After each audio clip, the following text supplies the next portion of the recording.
Hello friends, स्वागत है आपका अपने परिवार एमएस स्टडी पॉइंट में। जी हाँ दोस्तों, इसके पहले हमने आपको उत्पत्ति के आधार पर स्वर के भेद बताए थे। आज जो हम लोग पढ़ने वाले हैं वह मात्रा के आधार पर स्वर के भेद। ठीक है दोस्तों, तो चलिए देखते हैं मात्रा के आधार पर स्वर के कितने भेद होते हैं। तो दोस्तों सबसे पहला क्वेश्चन तो आपका यहीं से बन जाता है कि आप बताइए कि मात्रा के आधार पर स्वर के कितने भेद होते हैं। यह प्रश्न आपसे पूछा जाता है। तो आप बताइएगा कि मात्रा के आधार पर स्वर के 3 भेद होते हैं। पहला होता है ह्रस्व स्वर। पहला क्या होता है? ह्रस्व स्वर। और दूसरा होता है आपका दीर्घ स्वर। और तीसरा जो होता है आपका वो होता है आपका प्लुत स्वर। क्या होता है दोस्तों? प्लुत स्वर। ठीक है, तो आपने यहां पर देखा कि मात्रा के आधार पर 3 स्वर होते हैं। एक होता है ह्रस्व स्वर, दूसरा दीर्घ स्वर और तीसरा प्लुत स्वर।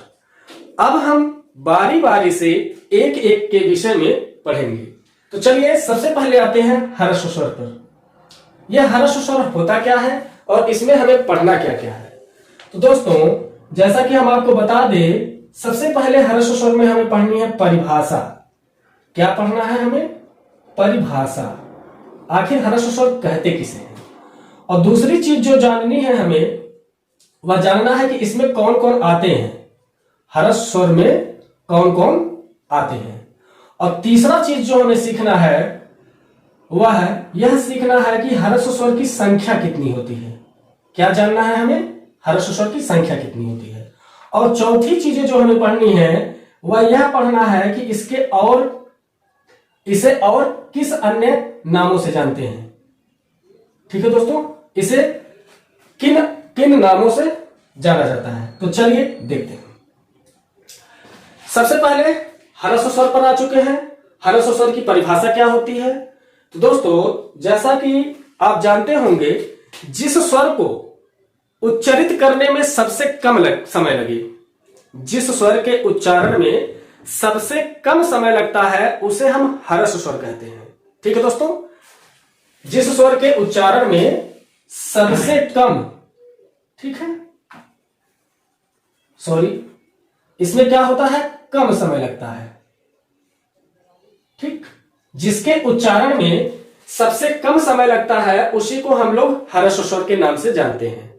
अब बड़ी बात यह है कि इसमें कौन कौन आते हैं। तो इसमें जो आने वाले आपके स्वर हैं वह है आपका छोटा आ, छोटी ई, छोटा उ और रे। ठीक है दोस्तों, आपका यहां से 2 चीज क्लियर हो गया। ह्रस्व स्वर की परिभाषा, जिन स्वर को बोलने में सबसे कम समय लगता है उसे हम ह्रस्व स्वर कहते हैं। और ह्रस्व स्वर में कौन कौन आते हैं? तो ह्रस्व स्वर में आ, छोटा ई, छोटा उ और रे आता है। अब हम इसके संख्या पर चर्चा कर लेते हैं। ह्रस्व स्वर की संख्या कितनी होती है? जैसा कि आप सामने देख रहे हैं कि ह्रस्व स्वर की संख्या यहाँ पर 4 होती है। अगर कभी आपसे पूछ लिया गया कि ह्रस्व स्वर की संख्या कितनी होती है तो आप बताइएगा 4 होती है। अच्छा, अब हम लोग इसके अन्य नामों की चर्चा करते हैं। इसे और किन अन्य नामों से जाना जाता है? तो सबसे पहले आप देख रहे हो ह्रस्व स्वर, इसे तो सबसे पहले हम ह्रस्व स्वर के ही नाम से जानते हैं। ठीक है दोस्तों, और जो दूसरा नाम होता है, इसके उच्चारण में सबसे कम समय लगता है, अर्थात आप कह सकते हैं कि एक मात्रा का समय लगता है, तो इसलिए हम इसे एक मात्रिक स्वर भी कहते हैं। क्या कहते हैं दोस्तों?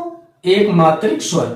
ठीक है, आपने देखा इसे ह्रस्व स्वर के नाम से जानते हैं, एक मात्रिक स्वर के नाम से जानते हैं। और इसे किन नामों से जानते हैं? यदि आप हमारा पिछला वीडियो देखे होंगे तो आप वहां पाएंगे कि इसे मूल स्वर के भी नाम से जानते हैं, क्योंकि हमने आपको पढ़ाया था कि मूल स्वरों की भी संख्या 4 होती है, आ, ई, उ, री, वो भी छोटे वाले। तो इसे और किन नामों से जानते हैं? इन्हें हम मूल स्वर के भी नाम से जानते हैं। ठीक है दोस्तों, अच्छा, इन्हें और किन नामों से जाना जाता है?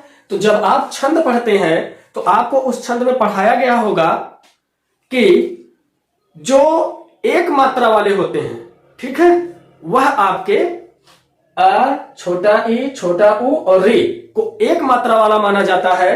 अर्थात आप उस एक मात्रा वाले का नाम क्या होता है? लघु। क्या होता है? लघु। अर्थात आप इसे लघु के भी नाम से जानते हैं। तो आपने देखा इनके यहाँ 4 नाम है।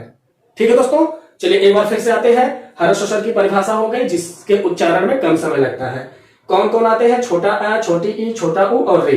इनकी संख्या कितनी होती है? 4। इनके अन्य नाम आप यहां पर देख लिए। चलिए अब हम आगे बढ़ते हैं, दीर्घ स्वर पर आते हैं।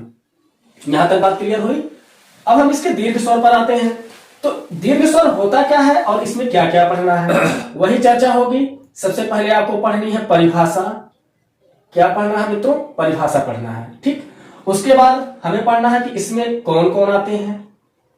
ठीक, ये भी जानना है। और इनके संख्या के भी विषय में जानना है कि इनकी संख्या क्या होती है। ठीक है, और उसके बाद जो हमें पढ़ना है इसके अन्य नाम, इन्हें और किन किन नामों से जाना जाता है। ठीक है, चलिए देखते हैं। तो अगर हम दीर्घ स्वर की चर्चा करें तो दीर्घ स्वर की परिभाषा होती है कि जिन स्वरों के उच्चारण में 2 मात्रा का समय लगे उसे हम दीर्घ स्वर कहते हैं। या फिर आप ऐसा भी कह सकते हैं कि जिन स्वर के उच्चारण में ह्रस्व स्वर का दुगना समय लगता है उसे हम दीर्घ स्वर कहते हैं। इस तरीके से आप बना सकते हैं कि जिन स्वर के उच्चारण में आपके ह्रस्व स्वर का 2 गुना समय लगता है उसे हम दीर्घ स्वर के नाम से जानते हैं। जिन स्वरों के उच्चारण में ह्रस्व स्वर का 2 गुना समय लगता है उसे हम दीर्घ स्वर कहते हैं। चलिए परिभाषा हम जान लिए। अब हम आते हैं इसमें आते कौन कौन है, आखिर दीर्घ स्वर है कौन कौन से। तो आपने यहां पर 4 देख ही लिया था। अब इसके आगे आता क्या है? हमने छोड़ा था बड़ा आ। भाई जितना समय इसको बोलने में लग रहा है इसका 2 गुना समय इसको बोलने में लगता है। क्यों? क्योंकि छोटा आ मिलकर ही बड़ा आ बना हुआ है। इसलिए बड़े आ की उच्चारण, ठीक है, ह्रस्व स्वर की अपेक्षा 2 गुना समय लगता है। इसलिए ह्रस्व स्वर का 2 गुना समय लगता है। इसमें कौन आ गया? बड़ा आ, बड़ी ई, बड़ा उ और बड़े री की चर्चा नहीं की गई है। पहले इसका प्रयोग होता था परंतु अब बड़े री का प्रयोग नहीं होता। चलिए आते हैं बड़ा आ, बड़ी ई, बड़ा उ, बड़ी री की चर्चा नहीं होती। बचा आपका ए, ऐ, ओ और औ। तो आपने यहां पर देखा कि बड़ा आ, बड़ी ई, बड़ा उ, ए, ऐ, ओ, औ ये सभी के सभी क्या है? आपके दीर्घ स्वर हैं।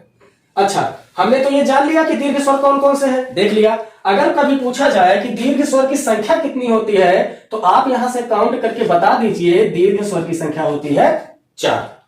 कितनी होती है? 4। यदि आप हमारा पिछला वीडियो देखे होंगे तो उसमें आपको बताया जाएगा कि इस दीर्घ स्वरों में भी 3 स्वर मूल दीर्घ कहलाते हैं और ये 4 आपके संयुक्त स्वर कहलाते हैं। ठीक है, यहां से भी प्रश्न आपका बनता है।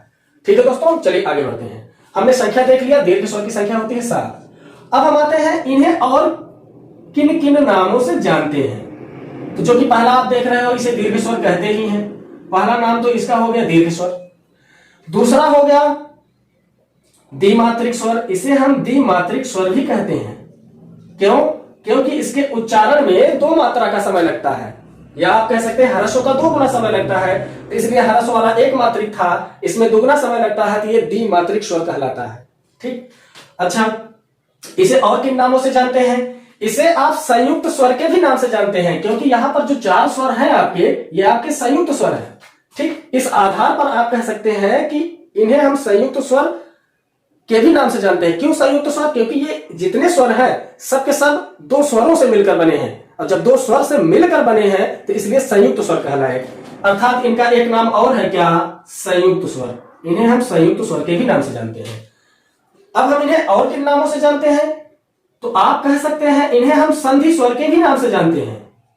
किस स्वर के नाम से जानते हैं? संधि स्वर। आपको पिछले वीडियो में पढ़ाया गया होगा, एक होता है मूल स्वर, दूसरा होता है संधि स्वर, और संधि स्वर के भी 2 भेद होते हैं, एक मूल दीर्घ और एक संयुक्त। इसलिए ये संधि स्वर भी आपके कहलाते हैं। ठीक है, इनका नाम मत भूलिएगा, इनके नाम से भी प्रश्न बनता है। एक नाम और होता है जो कि आप छंद पढ़े होंगे और आप जानते होंगे कि इस 2 मात्रा वाले स्वरों को हम क्या कहते हैं? गुरु। क्या कहते हैं? गुरु। छंद यदि आप पढ़े होंगे तो आप समझ जाएंगे कि इन्हें गुरु के भी नाम से जानते हैं।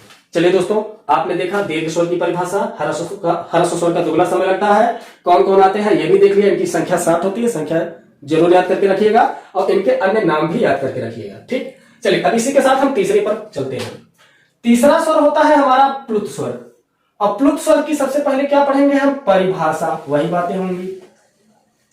उसके बाद हमें क्या पढ़ना है, इसमें आते कौन कौन है, ठीक है दोस्तों।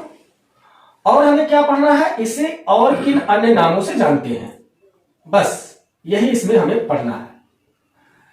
अगर हम परिभाषा की चर्चा करें तो प्लुत स्वर की परिभाषा होती है कि जिस स्वर के उच्चारण में ह्रस्व स्वर का 3 गुना समय लगता है उसी को हम लोग प्लुत स्वर कहते हैं, ठीक। जिसके उच्चारण में इस ह्रस्व स्वर का 3 गुना समय लगता है, आप यहां कह सकते हैं कि ह्रस्व स्वर का कितना गुना समय लगता है? 3 गुना समय लगता है, उसी को हम लोग प्लुत स्वर कहते हैं। और इस प्लुत स्वर का प्रयोग अधिकांशतः क्या, हमेशा, सदैव, ठीक है, आपके ओम वाले शब्द में इसका प्रयोग होता है, ठीक है दोस्तों। इस प्रकार से ओम लिखा रहता है ना आपका, यहां पर आपके प्लुत स्वर का प्रयोग होता है, इसी को हम लोग प्लुत स्वर कहते हैं। अच्छा, इन्हें और किन किन अन्य नामों से जानते हैं? तो इसका एक नाम तो आपने देख ही लिया, क्या? प्लुत स्वर, ठीक। और इसका दूसरा नाम क्या होता है? इसे हम त्रिमात्रिक स्वर भी कहते हैं, इसे ध्यान में रखिएगा, क्या कहते हैं इसे? त्रिमात्रिक स्वर। तो दोस्तों, आज हमने देखा मात्रा के आधार पर स्वर के भेद। तो मात्रा के आधार पर स्वर के कुछ इस प्रकार से भेद हैं, ठीक है। आशा करता हूं ये आपको समझ में आया होगा। और हाँ, यहीं पर आपसे एक प्रश्न किया जाता है, प्रश्न ये किया जाता है, एक क्वेश्चन हम दे रहे हैं, इसका जवाब आपको हमारे कमेंट बॉक्स में लिखकर भेजना पड़ेगा आपको। कि संयुक्त स्वर, सॉरी, दीर्घ स्वर होते हैं, ये आपके लिए मैं एक क्वेश्चन दे रहा हूं, दीर्घ स्वर हैं, ठीक है दोस्तों, दीर्घ स्वर हैं। कौन सा? पहला ऑप्शन है आपका बड़ा आ, दूसरा ऑप्शन है ए, तीसरा ऑप्शन है ऐ, और चौथा ऑप्शन है औ, ठीक है दोस्तों। ये आपके लिए हमने एक प्रश्न बना के रखा कि दीर्घ स्वर हैं, इनमें से कौन से दीर्घ स्वर हैं, इसका जवाब आप हमारे कमेंट बॉक्स में दीजिएगा। तो आई होप आपको समझ में आया होगा। यदि नहीं समझ में आता, वीडियो को एक बार 2 बार और देखिएगा। और साथ ही साथ यदि आप हमारे चैनल पर नए हैं तो चैनल को लाइक, सब्सक्राइब और शेयर जरूर कीजिएगा, ठीक है दोस्तों। इसी के साथ धन्यवाद।